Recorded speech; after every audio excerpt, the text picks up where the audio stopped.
کہ سند ضعیف فضائل میں بیان کی جاتی ہے. بارہ آپ نے سنا ہوگا کہ علم حاصل کرو حتیٰ کہ تمہیں چین جانا پڑے. تو ظاہر ہے چین بہت دور تھا وہاں سے، مکہ سے آج بھی دور ہے، کوئی قریب تو آ نہیں گیا. بڑا طویل سفر ہوتا تھا اس کے لیے چین جانے کے لیے. مثال دی کہ اتنا طویل سفر بھی کرنا پڑے تو علم حاصل کرنے جاؤ. تو علم کی ہمارے مذہب میں اہمیت بتائے گی، لیکن آج ہماری حالت یہ ہے کہ ہم علم سے بہت دور ہیں. دنیاوی علوم سے تو دور ہے ہی، اور دینی علوم کا تو اللہ ہی مالک ہے. قرآن صرف ایک مرتبہ ہم لوگ کھولتے ہیں، اور وہ تب کھولتے ہیں جب رمضان کا مہینہ آتا ہے. بڑے ادب و احترام کے ساتھ قرآن نکالتے ہیں، جو دان سے نکال کے پھر دھول جھٹکتے ہیں، پھر کھولتے ہیں اور پھر طوطے کی طرح پڑھتے ہیں. اس پر بھی غور نہیں کرتے کہ اللہ ہم سے کیا کہہ رہا ہے، کیا حکم فرمایا جا رہا ہے، کیا فرامین دیے جا رہے ہیں، کیا احکامات ہم پر عائد کیے جا رہے ہیں. بس پڑھے جائیں. یاد رکھیے اعلیٰ حضرت نے کنز الایمان کس کے لیے لکھا؟ علماء کے لیے نہیں لکھا. علماء تو عربی جانتے ہیں، عربی سمجھتے ہیں، عربی پڑھتے ہیں، عربی کا ترجمہ کرنے کی صلاحیت رکھتے ہیں. اردو زبان میں کنز الایمان جو لکھا گیا وہ عوام کے لیے لکھا گیا. پھر کنز الایمان کی آیتیں ظاہراً نہ سمجھ میں آئے تو اس کے لیے تفسیر لکھی گئی. علامہ نعیم الدین مراد آبادی نے نور التفسیر خزائن العرفان لکھی، کنز الایمان کے ساتھ چھپتی ہے. اس کے علاوہ بھی مفتی احمد یار خان نعیمی نے بھی تفسیر لکھی. بہت سارے ہمارے علماء نے تفاسیر بھی لکھی، تراجیم بھی آئے. کیوں کیے گئے یہ ترجمے اردو زبان میں؟ تاکہ جو عربی نہیں سمجھتے عربی کا متن پڑھے، تلاوت قرآن کا فیض حاصل کرے، اور اللہ کیا کہتا ہے اپنے بندوں سے، کیا احکام صادر فرما رہا ہے، کیا فرامین دیے جا رہے ہیں، کون سی چیزیں ہم پر عائد کی جا رہی ہے، کن مکروہات سے اور کن ممنوعات سے ہمیں بچنے کو حکم دیا جا رہا ہے. اس کے لیے اردو زبان میں کہہ کہ اس کو پڑھ کر سمجھے. مگر ہمارا حال یہ ہے کہ ہم قرآن کو پڑھنے کے لیے تیار نہیں. پھر ایک موقع پر بڑے خصوصیت کے ساتھ ہم کو قرآن یاد آتا ہے. یعنی ہم نے قرآن کا استعمال بھی کہاں کیا، ذرا غور کرے گا. دادا جان یا ابا جان کا انتقال کا وقت آ گیا، اب بڑے میاں کی روڑی نکل گئی، تکلیف ہے، پریشانی ہے، تو بھی گھر میں ایک آواز بلند ہوتی، نکالو سب سورہ یاسین پڑھو. گویا سورہ یاسین دم نکالنے کے لیے رہ گئی ہے. کبھی اس خیال سے سورہ یاسین نہیں پڑھا ہم نے کہ بھائی ابا جان بیمار ہے، سورہ یاسین پڑھو کہ اس کی برکت سے صحت ہو جائے. ہم نے پڑھا اس لیے کہ دم نکل جائے. اور پھر اس کے ساتھ دوسرا سلوک کیا کیا ہم نے قرآن عظیم کا، چلیے ابا کا دم نکل گیا، سورہ یاسین کی برکت ہے، میں اس کا منکر نہیں ہوں، کیونکہ اس کے فضائل میں ہے کہ عالم سکرات میں اگر مرنے والے کے سامنے پڑھے جائے تو اس کی برکت سے موت پر آسانی ہوتی ہے اور وہ آسانی سے نکل گئی. چلیے آپ نے کر دیا، ابا کا انتقال ہو گیا.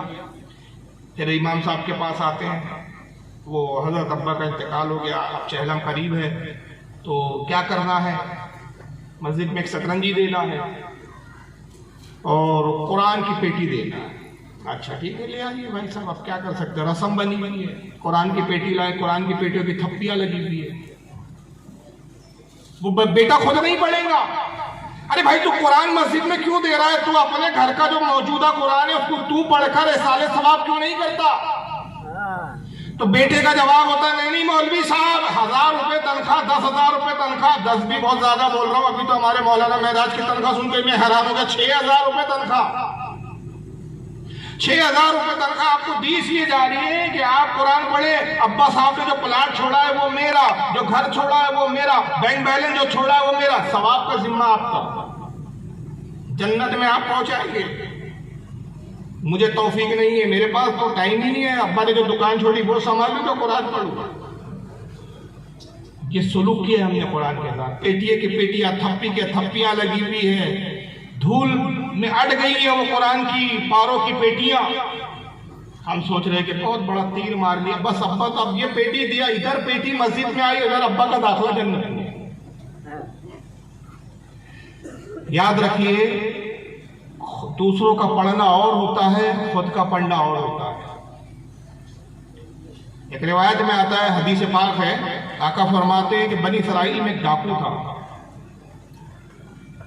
ساری زندگی ڈاکہ زنی کرتا رہا. مرتے وقت مرنے کا قریب جب پہنچ گیا، سخت قلیل ہوا، بس سمجھ میں آ گیا کہ اب موت قریب ہے.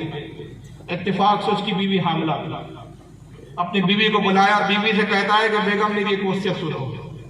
کہا کہیے میرے شوہر نامدار کیا وصیت ہے؟ کہا میری زندگی تو گناہوں میں گزری، ڈاکہ زنی میں گزری، چوری میں گزری، لوگوں کے مال لوٹا۔ وصیت یہ ہے کہ اگر اللہ تعالیٰ جو پیدا ہونے والا بچہ ہے اس کو اگر بیٹا دے، وہ نر ہو بیٹا ہو، تو اس کو عالم دین ضرور بنا۔ وصیت کی انتقال ہو گیا، خدا کی قدرت، بچہ مولود ہوا، پیدا ہوا، لڑکا ہی تھا۔ اب بڑا ہوا، 3 ساڑھے 3 سال کا بچہ ہوا، ماں نے اپنے شوہر کی وصیت کے مطابق بچے کی انگلی پکڑی اور بنی اسرائیل کے ایک معلم کے پاس لے کر آتی ہے جو تعلیم دیتا تھا۔ لے آئی، کہا کہ صاحب یہ بچے کو آپ علم سے آراستہ کیجیے، عالم و فاضل بنائیے۔ عالم نے، معلم نے کہا بچے بیٹھو، بٹھایا بچے کو اور کہا بیٹا پڑھو بسم اللہ الرحمن الرحیم۔ جیسے ہی بچے نے توتلی زبان میں بسم اللہ الرحمن الرحیم پڑھا، آقا فرماتے اللہ نے ان فرشتوں کو جو اس کی قبر میں اس پہ عذاب کر رہے تھے، گناہوں کے سبب اس پہ عذاب ہو رہا تھا، اور اپنے فرشتوں سے کہا فرشتوں اس کے لیے آسانی کرو، عذاب ہٹا لو، جنت کی کھڑکی کھول دو۔ سبحان اللہ۔ فرشتوں نے عرض کیا مالک کائنات اس کا دارالعمل ختم ہو چکا، اب اس نے ایسا تو کوئی قبر میں عمل نہیں کیا کہ جس سے تو راضی ہو گیا، کس سبب سے اس کو تو نے بخش دیا؟ اور رب نے فرمایا کہ میرے فرشتوں زمین کے اوپر اس کا بیٹا مجھے رحمان اور رحیم پکار رہا ہے، مجھے حیا آتی ہے کہ قبر کے زمین کے نیچے اس کے باپ پر میں عذاب نازل کروں۔ تو اولاد کا پڑھنا اور ہوتا ہے اور دوسروں سے پڑھوانا، بلکہ اعلیٰ حضرت فاضل بریلوی نے تو یہاں تک لکھا کہ اگر اجرت پر آپ قرآن پڑھائیں گے تو اس کا ثواب بھی نہیں، الٹا گناہ ہے، الٹا گناہ ہے۔ مگر ہم نے قرآن کی عزت اور قدر کرنا چھوڑ دیا۔ ہم ایک حافظ صاحب، ایک مولوی صاحب یا وہ جو پڑھتے بیچارے کو تم کو دکان پہ بٹھا دیا، آپ پڑھو بھائی، اتنا تم کو پیمنٹ دے دیں گے، پیمنٹ پہ بات ہوتی ہے، تو ظاہر سی بات ہے کہ برکت کہاں سے آئے گی؟ پریشانیاں نہیں رہے گی تو کیا ہے؟ قرآن تو ہم پڑھ رہے ہیں پھر بھی پریشانی ہے، تکلیفیں ہیں، مصیبتیں ہیں، پھر بھی مصیبت ہے کہ چھوڑنے کا نام نہیں لیتی، کاروبار میں مسلسل نقصان ہو رہا ہے، گھر میں ہر کوئی بیمار ہے، پیسہ آ رہا ہے دکھتا نہیں ہے۔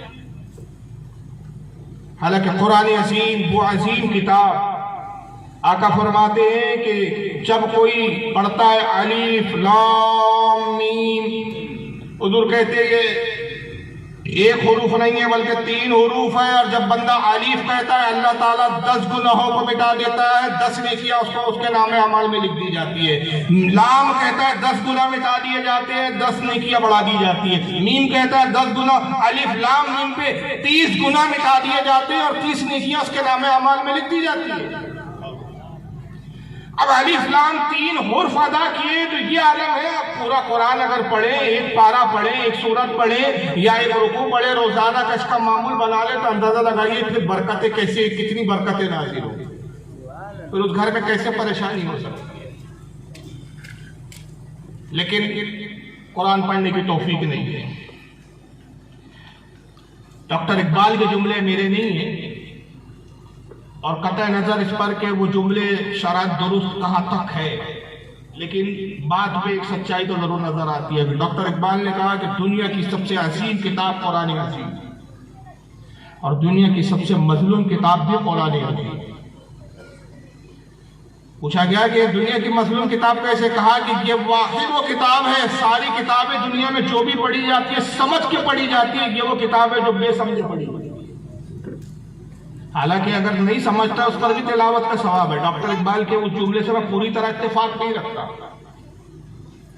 لیکن اتنا تو میں اس بات سے، اس میں جو پوشیدہ بات ہے اس سے تو ہمیں اتفاق ہے کہ قرآن کے ساتھ یہ جو ہمارا سلوک ہے وہ یہ کہ دنیا کی سب سے بہترین اور عظیم کتاب ہمیں عطا کی گئی کہ دنیا میں اس کتاب کا کوئی جواب نہیں، نہ پچھلی کتابوں میں، نہ آنے والی قیامت تک کی کوئی ایسی کوئی کتاب لکھی جا سکتی جو قرآن کا جواب لا سکے۔ لیکن حالت یہ ہے کہ ہم نے اس کے ساتھ سلوک کیا۔ اول تو اس کو پڑھتے نہیں ہیں، پڑھتے تو سمجھنے کی کوشش کرتے نہیں، حالانکہ اس کی عظمت کا کیا عالم ہے، پوری دنیا کو چیلنج کرتا ہے قرآن کہ پورا قرآن، پوری کتاب تو بہت بڑی بات ہے۔ رب فرماتا ہے وَإِن كُنتُمْ فِي رَيْبٍ مِّمَّا نَزَّلْنَا عَلَىٰ عَبْدِنَا فَأْتُوا بِسُورَةٍ مِّن مِّثْلِهِ وَاعْبُدُوا شُهَدَاءَكُم مِّن دُونِ اللَّهِ إِن كُنتُمْ صَادِقِينَ۔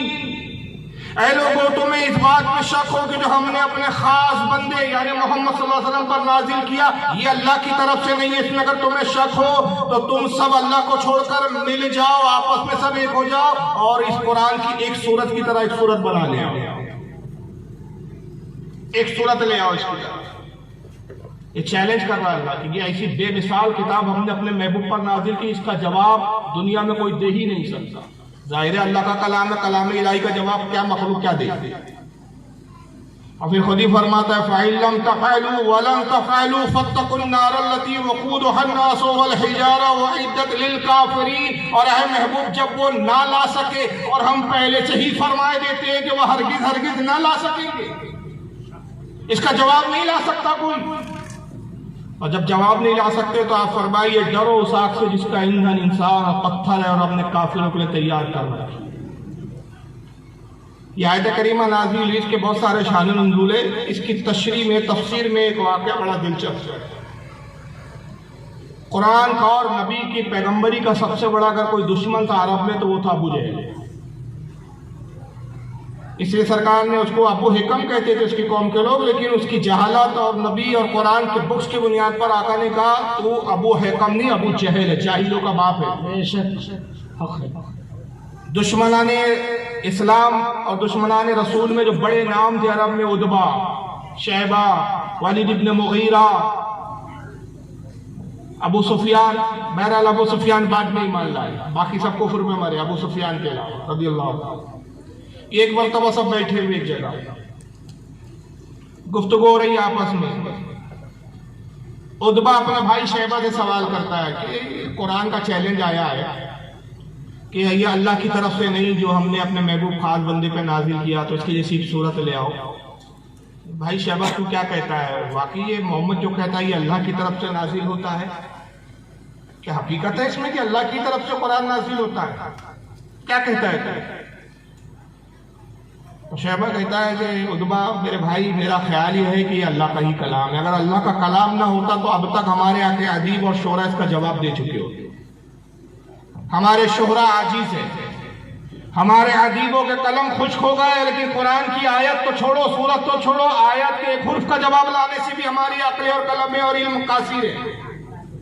بات تو مجھے بھی لگتا ہے کہ اللہ کا ہی کلام ہے۔ پھر عتبہ ابو جہل کی طرف مخاطب، ابو جہل تیری کیا رائے ہے؟ ابو جہل کہتا ہے دیکھو یار ہم سب خاص لوگ بیٹھے ہیں، آپس کی بات ہے، کیا تم سے چھپانا؟ حقیقت یہ ہے کہ جو محمد پہ اترتا ہے نا یہ اللہ کی ہی طرف سے ہے، اور یہ بھی سچائی ہے کہ محمد اللہ کا پیغمبر ہے صلی اللہ علیہ وسلم۔ تو عتبہ کہتا ہے ابو جہل کیا کہہ رہے ہو؟ سب سے بڑے دشمن تو تم ہو محمد کے، تم کہتے محمد پیغمبر بھی ہے، اس پر جو قرآن اتر رہا ہے اللہ کی ہی طرف سے، تو پھر اس کی پیغمبری مانتے کیوں نہیں؟ تو کہا دیکھو میں عرب کا سردار ہوں، اگر محمد کو مان لیا تو میری سرداری ماری جائے گی، محمد کے ماتھے تو لینا پڑے گا۔ سرداری کے چکر میں وہ اسلام لانے کے لیے خوب تیار ہے۔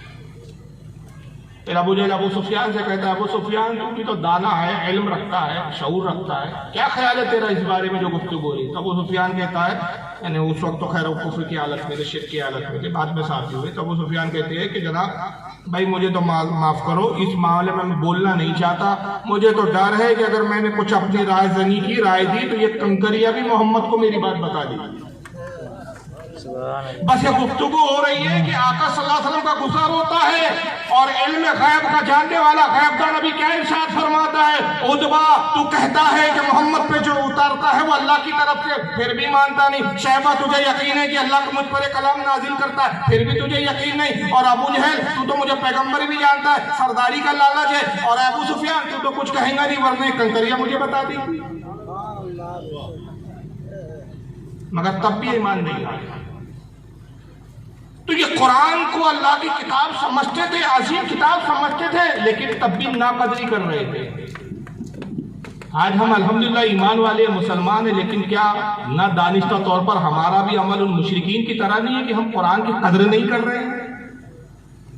ہم بھی یقین رکھتے ہیں، ایمان لاتے ہیں کہ یہ اللہ کی کتاب ہے، اللہ کا کلام ہے. کتنی بدنصیبی ہے کہ اللہ کا کلام ہمارے گھر میں موجود ہے اور ہم یہ جاننا ہی نہ چاہے کہ پروردگار تو ہم سے کہنا کیا چاہتا ہے, تو اپنے پیغمبر کے ذریعے ہم سے کیا خطاب کرنا چاہتا ہے, ہم نے جاننے کی توفیق ہی نہیں ہے. ہماری حالت یہ ہے کہ دنیاوی تعلیم کے لیے ہم اپنے بچوں کے لیے لاکھوں روپے خرچ کرنے کے لیے تیار ہیں, اس کے بعد بھی بچے ایجوکیشن حاصل نہیں کر رہے ہیں, موبائل نے کچرا کر دیا ہے. مگر قرآن عظیم کی تعلیم فری میں ملتی ہے, مدارس کھولے جاتے ہیں, فیس نہیں لی جاتی, مگر تب بھی ہم اس پہ توجہ نہیں دیتے. اندازہ لگائیں کتنی عظیم کتاب ہے. ایک شاعر گزرا ہے, بہت بڑا ادیب گزرا ہے, ابن مقفع. ہر زمانے میں لوگوں نے کوشش کی کہ قرآن کا جواب لے آئے, عقل عاجز ہو گئی. علم دم توڑ دیے لوگوں کے, لیکن قرآن کی آیت تک چھوڑیے ایک حروف کا جواب نہیں لا سکے. ابن مقفع بہت بڑا شاعر, بہت بڑا ادیب تھا. قوم کے لوگ جمع ہوئے مشرکین. ابن مقفع محمد کے قرآن میں یہ چیلنج کیا گیا ہے کہ اس کی جیسی ایک صورت لاؤ, اور ایک دوسرے مقام پہ فرمایا گیا کہ اس کی جیسی ایک آیت لے آؤ. ابن مقفع تو بہت بڑا ادیب ہے, بہت بڑا شاعر ہے, فصیح اللسان ہے, بلاغت اور کلام پر تیرا عبور حاصل ہے. تو جتنی مال و دولت چاہے ہم تمہیں دینے کے لیے تیار ہیں, قرآن کے جیسا کچھ کلام لکھ. اور دیکھا ٹھیک, اس میں کیا بڑی بات ہے, حالانکہ اس نے قرآن پڑھا نہیں تھا, اس کو اپنے علم پہ ذام تھا, اپنے شاعر اور ادیب ہونے پر گھمنڈ تھا. اس نے کہا مجھ سے بڑا اہل عرب میں کوئی شاعر اور کوئی ادیب ہی نہیں, مجھ سے بہتر کوئی کلام کون کہہ سکتا ہے. اب محمد تو امی تھے, ایک ان پڑھ شخص نعوذ باللہ من ذالک, اس پر کیا کلام نازل ہوا ہوں ایسا کہ جس کا جواب میں نہ لا سکوں. ٹھیک ہے, میری ایک شرط ہے. شرط یہ ہے کہ ایک میرے لیے نیا گھر تعمیر کیا جائے آبادی سے دور, مجھے ایک پرسکون ماحول چاہیے. 2 سے 3 مجھے خادم چاہیے جو میری خدمت میں رہے, 2 وقت کھانا مجھے دے دیا جائے, 1 مہینے کی مجھے مہلت دو, 1 مہینے میں میں قرآن سے ضخیم کتاب اور اس سے بہتر نعوذ باللہ اور اس سے اعلیٰ اور اس سے زیادہ فصاحت و بلاغت والی کتاب لا کے تمہیں پیش کر دوں. قوم نے کہا اگر تم نے کر دیا تو عرب کی جس خوبصورت عورت پر تو ہاتھ رکھ دے وہ ہم تجھے دے دیں.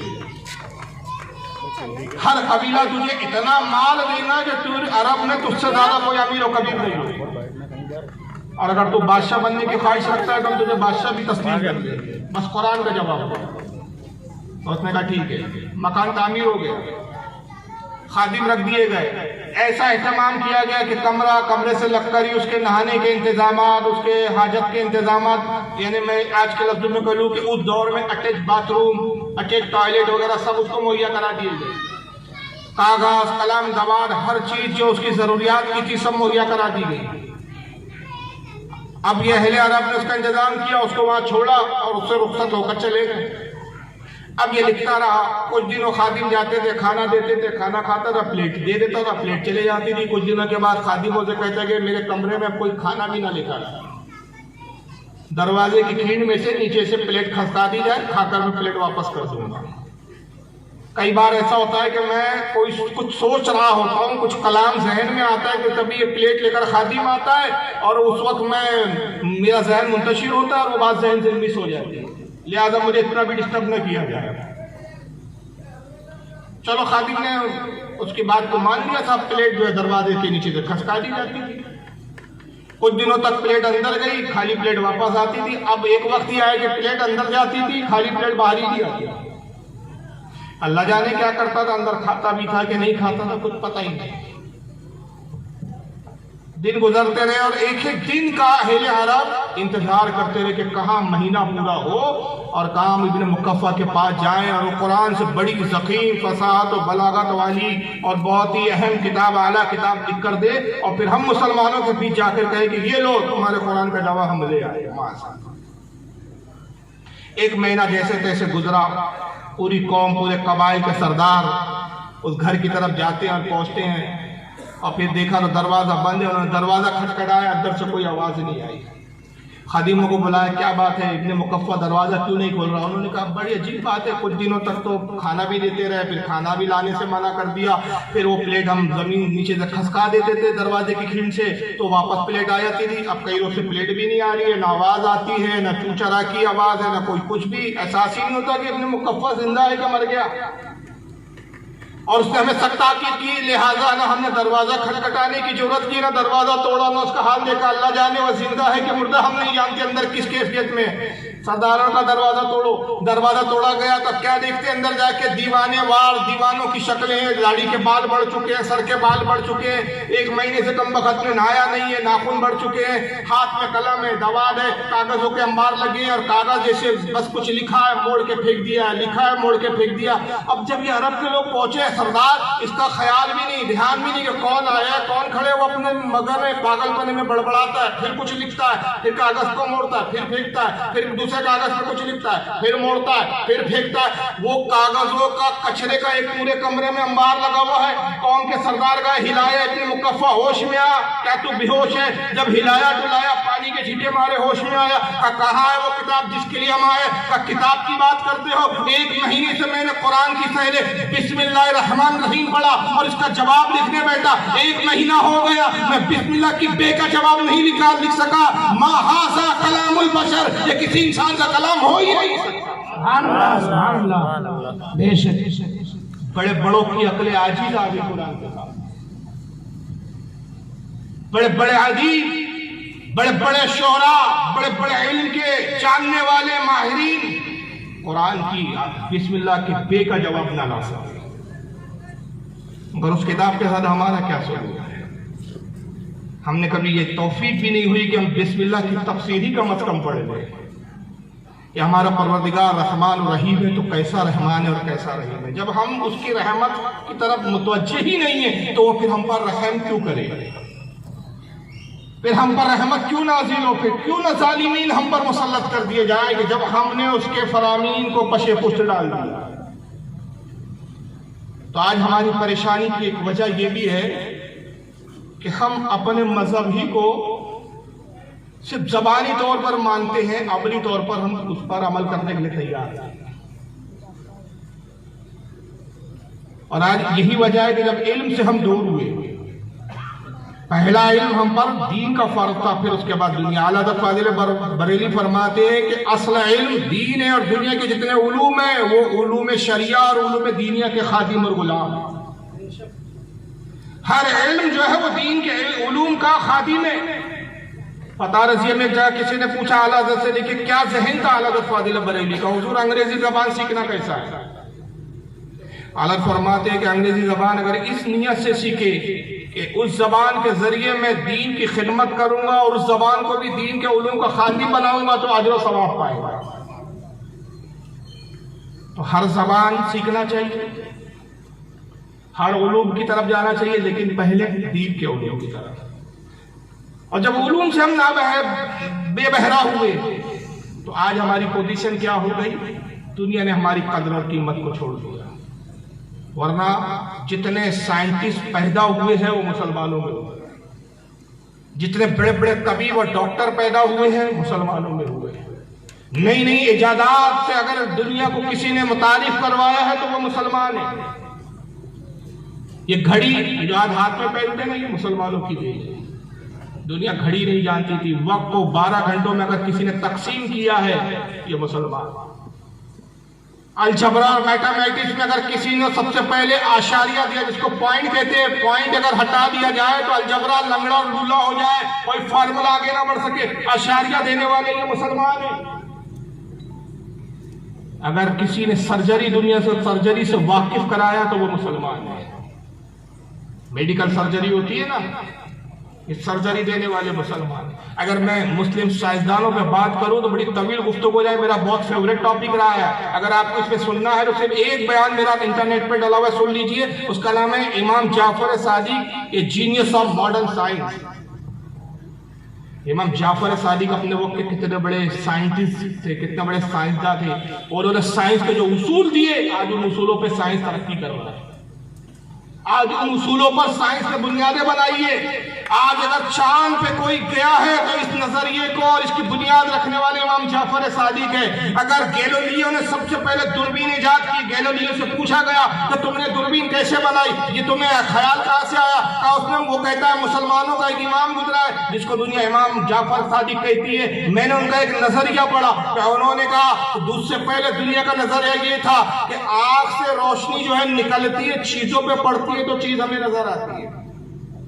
امام جعفر نے کہا یہ نظریہ غلط ہے، آنکھ سے روشنی نہیں نکلتی، چیزوں میں روشنی ہو تو آنکھ کا نور کی طرف منتقل ہوتی ہے اور وہ چیز ہمیں نظر آتی ہے. اس نظریے کی بنیاد پہ امام جعفر پھر آگے کہتے ہیں کہ اگر ہم ترقی کر کے ایک ایسی شے ایجاد کر لیں کہ جو چاند اور سورج کا نور ہم تک منتقل ہو رہا ہے، ہماری آنکھوں تک آ رہا ہے، کیونکہ یہ ہزاروں کروڑوں میل ہم سے دور ہے، اگر ہماری آنکھوں کے درمیان میں کوئی ایسی چیز بنانے میں ہم کامیاب ہو جائے کہ اس نور کو ہزاروں کروڑوں گنا بڑھا کر ہماری آنکھ تک لے آئے تو ہم چاند اور سورج کے پہاڑوں اور اس کی چٹانوں کو بھی دیکھ سکتے ہیں. یہ امام جعفر نے صرف جملہ کہا تھا. گیلیلیو نے اس پر ریسرچ کر کے اس نے دوربین ایجاد کی، مائکروسکوپ ایجاد کیے، اور اس کے بعد ٹیلیسکوپ اس نے جب پہلی بار ایجاد کیا اور جب چاند سے دوربین کو دیکھا گیا اور چاند کے پہاڑ اور چاند کی زمین نظر آئی تو انہوں نے لوگوں نے پوچھا گیلیلیو بتاؤ یہ تم نے نظریہ کہاں سے لیا، کیسے خیال آیا؟ امام جعفر صادق کی تھیوری کی بنیاد. سبحان اللہ، سبحان اللہ. دنیا میں پہلے سائنٹسٹ امام جعفر صادق جو کہتے ہیں کہ جتنی چیزیں زمین میں جتنے مادے ہوتے ہیں اتنے ہی انسان میں ہوتے ہیں. اور پھر آپ نے اس کی تشریح کی، سب سے زیادہ 8 مادے انسان کے جسم میں ہیں، پھر 8 کے مقابلے میں 4 اس سے کم ہے، پھر 4 کے مقابلے میں 2 سے اور کم ہے. جب ریسرچ ہوئی معلوم ہوا کہ واقعی انسان کے جسم میں زمین کے اتنے ہی مادے اور انہی مقداروں میں جو امام جعفر صادق نے. تو ایسے ایسے سائنسداں دنیا نے پیدا کر کے دیے، ایسے ایسے ریسرچر اسلام کی دین ہے، مگر آج ہم دنیا کے محتاج ہیں. آج ہماری حالت کیا ہے؟ اعلیٰ حضرت کا جملہ قیمتی جملہ ہے.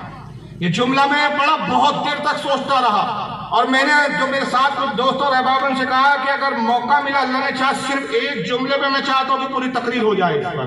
اتنا قیمتی جملہ، اتنا بنیادی اصول، اس اصول کی بنیاد پر آپ ترقی کی جتنی چاہے عمارتیں تعمیر کر سکتے ہیں. اعلیٰ حضرت کا کیا جملہ ہے؟ اعلیٰ حضرت فرماتے وزنی بنو بوجھ نہ بنو. کیا جملہ ہے؟ وزنی بنو بوجھ نہ بنو. وزنی بنو بوجھ. بوجھ اور ہوتا ہے، وزنی ہونا اور ہوتا ہے. انسان جب بوجھ ہو جاتا ہے سماج پہ بوجھ بن جاتا ہے، خاندان والوں پہ بوجھ بن جاتا ہے، بستی والوں پہ بوجھ بن جاتا ہے، ملک والوں پہ بوجھ بن جاتا ہے. آج ہماری جہالت نے ہندوستان میں ہم کو بوجھ بنا دیا ہے. آج دیگر دنیا کی قومیں ہمیں ضرورت نہیں سمجھ رہی ہے، ہمیں وزنی نہیں سمجھ رہی، ہمیں بوجھ سمجھ رہی ہے. اور وزنی کا معنی کیا ہوتا ہے؟ آپ ڈاکٹر بنو تو ایسے ڈاکٹر بنو کہ دنیا جب میڈیکل سائنس کی بات کرے تو آپ کی طرف انگلی اٹھائے کہ یہ بھائی یہی اس بیماری کا اگر کوئی علاج کر سکتا تو یہی ڈاکٹر کر سکتا. اگر آپ کوئی میکینک ہے تو آپ ایسے میکینک بنو کہ لوگ آپ کی طرف انگلی اٹھائیں اور آپ مشاور نیلے ہو جائیں اور کہنے والا کہے کہ اگر اس گاڑی کے فالٹ کو کوئی دور کر سکتا ہے تو یہ مسلمان کی ذات ہے. اگر آپ انجینئر بنتے ہو تو ایسے بہترین انجینئر بنو، اتنے وزنی بن جاؤ، اتنے بڑھ کر آپ وزندار ہو جاؤ کہ دنیا آپ کی محتاج ہو کہ بھائی اگر اس بلڈنگ کا یا اس پل کا یا اس جو ہے صاحب یعنی کسی بھی عمارت کا یہ قیمتی اور بہترین اور مضبوط عمارت بنانی ہے، ہمیں جو ہے سب پل بنانے ہیں ہمیں، اور یہ ہمیں جو ہے وہ باڑھ کو روکنے کے لیے جو بنائے جاتے کیا کہتے ہیں اس کو باندھ باندھنے ہیں. یہ باندھ کو اگر کوئی بنا سکتا ہے تو صاحب یہ مسلم فلاں انجینئر صاحب یہی بنا سکتے ہیں. یہ وزنی ہونا ہوتا ہے، لیکن آج ہم وزنی نہیں ہیں. تو سب سے پہلے ہماری پستی کی وجہ کیا ہے؟ ہماری لا علمی، بے علمی، ہماری جہالت. کہ آج ہم علم کی طرف راغب نہیں ہوئے. اس کے ساتھ اخلاق کی گراوٹ ایک کمی ہے ہماری پریشانی. کاروبار کا مسئلہ ہمارا اگر دیکھ لیں، معاشیات میں ہم فٹ پاتھ والی قوم ہو گئے. لوگوں نے ہمیں پنچر والی قوم نام دیا ہے. سن رہے ہیں نا آپ انٹرنیٹ پہ کیا بولا جا رہا ہے آج کل؟ ہمیں پنچر والے لوگ گرا کے دیکھا جا رہا ہے. بڑے بزنس میں ہم نے سارے مسلمانوں کی دولت جمع کر لیجئے اس وقت، تھوڑا سا آتا ہے تو ہم اترانے لگتے ہیں. سارے ہندوستان کے مسلمانوں کی دولت جمع کر لیجئے تو ایک ویرو بھائی امبانی کی دولت کے برابر ہوگا. وہ تنخواہ وہ اتنا دولت مند آدمی ہے، چھوٹے چھوٹے کاروباروں میں بینک ہمیں لون دینے کے لیے تیار نہیں. کیوں؟ بددیانتی ہم میں اتنی داخل ہو چکی ہے کہ ہم بینک سے لون لیتے تو چکاتے نہیں. آپس میں ہم ایک دوسرے کو قرض دینے کے لیے کھچکچاتے ہیں کہ بھائی اس کو قرض دیا ترقی کے لیے، ترقی کیا کریں گے جناب، یہ پیسہ جو واپس کھا جائیں گے ہمارا بھی لوٹائیں گے. معاشی اعتبار سے ہماری یہ گراوٹ ہے. تجارت کے اعتبار سے یہ ہے کہ بےمانی ہم میں راسخ ہو چکی ہے. ہمارے دکانداروں کا یہ حال ہے. ہماری پریشانی کی اسباب ہے کہ بھائی بیٹھے ہیں سوچتے ہیں کہ ایک ہی بار اتنا نفع لے لوں کہ بس آج کے لیے کافی ہو جائے. اور دیگر قوموں کا مزاج کیا ہے؟ کم پرسنٹ میں کم نفع پہ وہ کاروبار کرتے ہیں، گراہک بناتے ہیں. اور ہمارے یہاں تو یہ الگ معاملہ ہے، اگر اپنا والا آ گیا تو اس کو تو پہلے لوٹے گی. دھوکہ دھڑی ہمارے عام ہو چکی ہے. وجہ کیا ہے؟ شریعت سے نابلد، شریعت سے ناواقفیت ہماری. تو بہت سارے اسباب ہے، کس پر گفتگو کریں. مولانا روم نے فرمایا کہ ایک شعر کا مفہوم ہے ان کا کہ میرا پورا جسم پھوڑوں سے بھرا ہوا، مرہم رکھوں تو کہاں کا رہا. ایک جگہ زخم ہو، ایک جگہ پھوڑا ہو تو مرہم رکھا جائے، پورے جسم ہی